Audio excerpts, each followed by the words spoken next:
Hello hi. ഇന്നൊരു യാത്ര പോയ കഥയാണ് കേട്ടോ.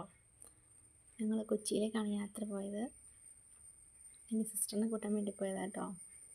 ഞങ്ങൾ റെയിൽവേ സ്റ്റേഷനിൽ വന്നു. ട്രെയിൻ അപ്പോഴൊന്നും വന്നില്ലായിരുന്നു. അത് കഴിഞ്ഞ് ട്രെയിനിലൊക്കെ കയറി. അതൊന്നും ഞാൻ വീഡിയോ എടുത്തില്ല കേട്ടോ, സമയം തീരെ ഇല്ലായിരുന്നു. അങ്ങനെ പിറ്റേ ദിവസമാണ് ഞങ്ങൾ എയർപോർട്ടിലെത്തിയത്. എയർപോർട്ടിൽ രാവിലെ തന്നെ എത്തി കേട്ടോ. നല്ല കാലാവസ്ഥയായിരുന്നു കേട്ടോ. കുറേ പേര് വരുന്നതും പോകുന്നതും ഒക്കെ കണ്ടു. അവിടെ കുറേ സമയം ചിലവഴിച്ചു. കുറേ സമയം എന്ന് പറഞ്ഞാൽ പോരാ, ഒരു ദിവസം മുഴുവൻ ചിലവഴിച്ചു എന്നാണെങ്കിൽ പറയാം. അത്രയ്ക്ക് അങ്ങനെയായിരുന്നു. പ്ലെയിൻ കുറേ ലേറ്റായിരുന്നു. പിള്ളേരെല്ലാം കൊണ്ടാകെ കളിയിലാണ്. കുറച്ചൊക്കെ കളിച്ചു. കാലാവസ്ഥയൊക്കെ നല്ലതായിരുന്നു. ഇടയ്ക്ക് നല്ല മഴയും ഒക്കെ ഉണ്ടായിരുന്നു.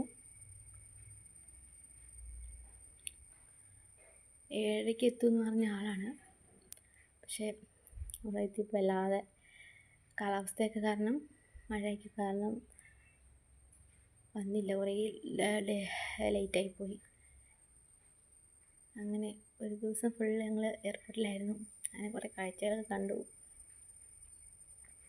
നാട്ടിലേക്ക് വരുന്നതും അങ്ങ് പോകുന്നതൊക്കെ ആയിട്ട് കണ്ടു. അതെൻ്റെ മൂത്ത കുട്ടിയാണ്. അവനിങ്ങനെ ബോറടിച്ച് തേരാപ്പാര നടക്കുകയാണ്. അങ്ങനെ 7:30 എത്തുമെന്ന് പറഞ്ഞ ആളാണ്. സമയം 6 മണിക്കാണ് അവൾ എത്തിയത്. അവൾ ജർമ്മനിയാണ്, നഴ്സിംഗ് പഠിക്കുവാണ്. അപ്പോൾ അവിടെ വെക്കേഷനായപ്പോൾ എത്തിയത് കേട്ടോ. ഞങ്ങൾ വേഗം തന്നെ തിരിച്ചു കേട്ടോ. അവിടുന്ന് തിരിച്ചെന്ന് പറഞ്ഞാൽ അവിടെ റൂം എടുത്തായിരുന്നു. അന്ന് ഞങ്ങൾക്ക് വരാൻ പറ്റിയില്ല. പിറ്റേ ദിവസമാണ് പോകുന്നത്. പിറ്റേ ദിവസമായിരുന്നു ട്രെയിൻ ഉണ്ടായിരുന്നുള്ളൂ. നല്ല കാഴ്ചകളൊക്കെ ആയിരുന്നു. മൊത്തം പച്ചപ്പായിരുന്നു കേട്ടോ. മഴ കാരണം നല്ല കാലാവസ്ഥ, നല്ല പച്ചപ്പായിരുന്നു. നല്ല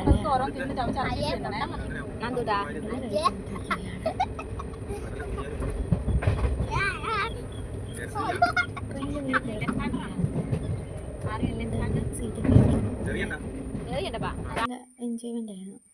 പച്ചപ്പ്, പുറത്തൊക്കെ നല്ല ഇടയ്ക്കെല്ലാം മഴ പെയ്യും, ഇടയ്ക്ക് നല്ല കാഴ്ചകളൊക്കെ കണ്ട് അങ്ങനെ ഇരുന്നു. കുട്ടികളൊക്കെ അങ്ങനെ നടക്കുകയാണ് ട്രെയിനിൽ കൂടി. അപ്പോൾ ഇത്രയൊക്കെയുള്ളൂ ഇന്നത്തെ വിശേഷം. വേറൊരു വീഡിയോയുമായിട്ട് നമുക്ക് പിന്നെ കാണാം.